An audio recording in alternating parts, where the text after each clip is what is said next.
तो भाई आज हम लोग पढ़ने वाले हैं रिसोर्स एंड डेवलपमेंट चैप्टर, जो कि जियोग्राफी का फर्स्ट चैप्टर है। हल्का फुल्का सा चैप्टर है जो कि 2 पार्ट में आराम से खत्म हो जाएगा। तो मैंने सोचा कि इसको 2 पार्ट में किया जाए, क्योंकि ब्रॉड टॉपिक्स कवर करता है ये। तो हम लैंड और सॉइल वाला जो टॉपिक है वो नेक्स्ट पार्ट में कवर करेंगे। अभी कंजर्वेशन ऑफ रिसोर्सेज तक कवर करेंगे, ठीक है। तो चलो भाई फटाफट से चैप्टर को स्टार्ट करते हैं। तो सबसे पहले इस चैप्टर में आता है कि रिसोर्सेज होते क्या हैं। तो everything available in our environment which can be used to satisfy our need, it must be technologically accessible, economically feasible and culturally acceptable, can be termed as resources। अब इसका मतलब क्या है?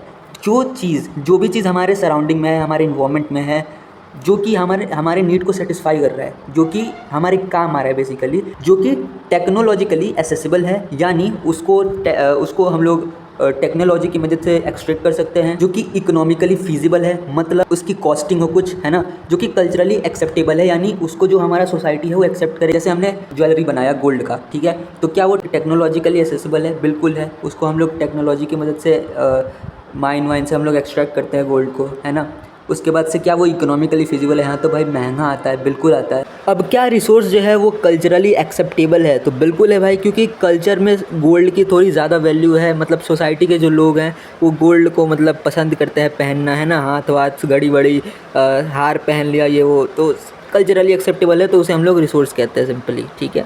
अब जो ह्यूमन बींग है और रिसोर्सेज हैं और नेचर और इंस्टीट्यूशन, ये आपस में इंटरडिपेंडेंट रिलेशन बनाते हैं। कैसे बनाते हैं? तो जो ह्यूमन बींग है वो नेचर से टेक्नोलॉजी की मदद से रिसोर्सेज को एक्सट्रैक्ट करता है एंड देन इंस्टीट्यूशन बनाता है, ताकि वो अपनी इकोनॉमिक डेवलपमेंट मतलब और फास्ट कर सके। तो कुछ इस तरीके से interdependent relationship between nature, technology and institution होता है। अब नेक्स्ट चीज़ की अगर हम बात करें तो अब रिसोर्सेज 2 टाइप के होते हैं, natural resources and human made resources. Human made resources 2 type के होते हैं, क्वालिटी एंड क्वांटिटी में, और एक होते हैं स्ट्रक्चर्स एंड इंस्टीट्यूशंस, है ना। अब नेचुरल रिसोर्सेज भी 2 टाइप्स के होते हैं, रिन्यूएबल एंड नॉन रिन्यूएबल, जो कि रिन्यू होते हैं जैसे वाटर एंड एक्सेट्रा, विंड हमेशा फ्लो होते रहता है, और नॉन रिन्यूएबल जैसे फॉसिल फ्यूल्स हो गया, है ना, एक बार खत्म हो जाते हैं तो उन्हें टाइम लगता है बेसिकली, अगर मतलब बहुत मिलियंस ऑफ ईयर लग जाते हैं उन्हें वापस से तैयार होने में, है ना। अब रिन्यूएबल में भी 2 टाइप की चीज़ें आती हैं, कंटिन्यूअस एंड बायोलॉजिकल। बायोलॉजिकल में नेचुरल वेजिटेशन यानी फॉरेस्ट हो गया, वाइल्ड लाइफ जैसे जंगली जानवर हो गए, वो हो गया नेचुरल में। एंड एक और जो कंटिन्यूअस और फ्लो है, उसका एग्जांपल आपको यहाँ पे दिख रहा है कि विंड एंड वाटर हो गया। विंड कंटिन्यूअस है और वाटर फ्लो करता है, डन। अब यहाँ पे रिसोर्सेज को क्लासीफाई किया गया है on the basis of origin, biotic and abiotic में। दूसरा on the basis of exhaustibility, renewable and non renewable में। तीसरा on the basis of ownership, individual, community, national and international में। एंड चौथा on the basis of status of development, potential, developed, stock and reserve में। और यहाँ पे एक topic आता है डेवलपमेंट ऑफ रिसोर्सेज वाला, ठीक है। तो उसकी नीड क्या है, रिसोर्सेज को डेवलप करने की नीड क्या है, तो क्यों? तो वहाँ पे 3 कारण हैं जिस वजह से हमें रिसोर्सेज को डेवलप करना होगा। पहला, रिसोर्सेज का डिप्लीशन हो रहा है to satisfy the greed of a few individuals, जिस वजह से रिसोर्सेज का डिप्लीशन हो रहा है। दूसरा, accumulation of resources in few hands which in turns divide the society into 2 segments, have और हैव नॉट, और रिच और पुअर।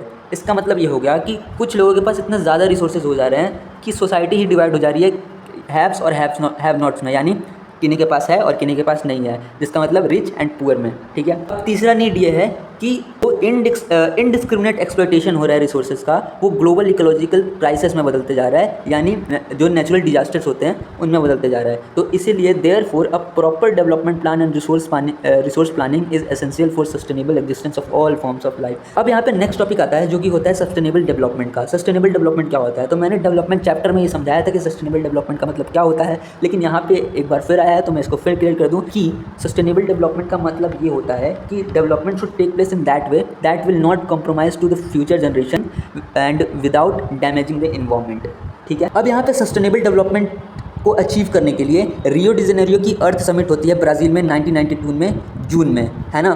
तो उसमें क्या होता है कि 100 से भी ज़्यादा जो कंट्रीज़ के लीडर्स है वो पार्टिसिपेट करते हैं, और उसका जो आउटकम है वो एजेंडा 21 आता है, जो कि एक डिक्लेरेशन साइन होता है ना, जिसका गोल ये था कि वो अचीव करे ग्लोबल सस्टेनेबल डेवलपमेंट को एंड कॉम्बैट करे, यानी उससे लड़ाई करे from what, from environmental damage, poverty, diseases and global ecological crisis से।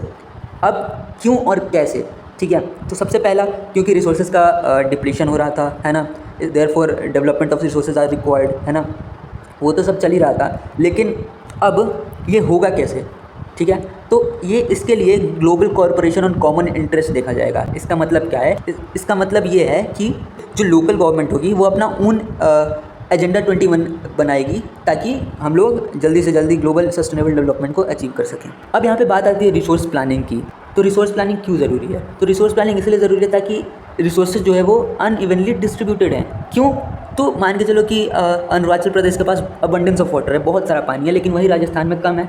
तो वो जो रिसोर्सेज है वो कहीं ना कहीं अनइवनली डिस्ट्रीब्यूटेड है ना। किसी के पास विंड एनर्जी ज़्यादा है, किसी के पास थर्मल एनर्जी ज़्यादा है ना। तो ऐसे unevenly distributed resources, therefore balance resource planning at national, state, regional and local level is required. तो अब आते हैं कि रिसोर्स प्लानिंग जो है वो इंडिया में कैसे होती है। तो सबसे पहले identification and inventory of resources across the region of the country. This involve surveying, mapping and qualitative and quantitative estimation and measurement of the resources. मतलब सबसे पहला है आइडेंटिफिकेशन ऑफ रिसोर्सेज की सबसे पहले ये पता लगाओ कि रिसोर्सेज कहाँ कहाँ है, कितने हैं और किस क्वांटिटी और क्वालिटी में है। दूसरा है evolving a proper planning structure and Android with appropriate technology, skill and institutional setup for implementing resource development plan.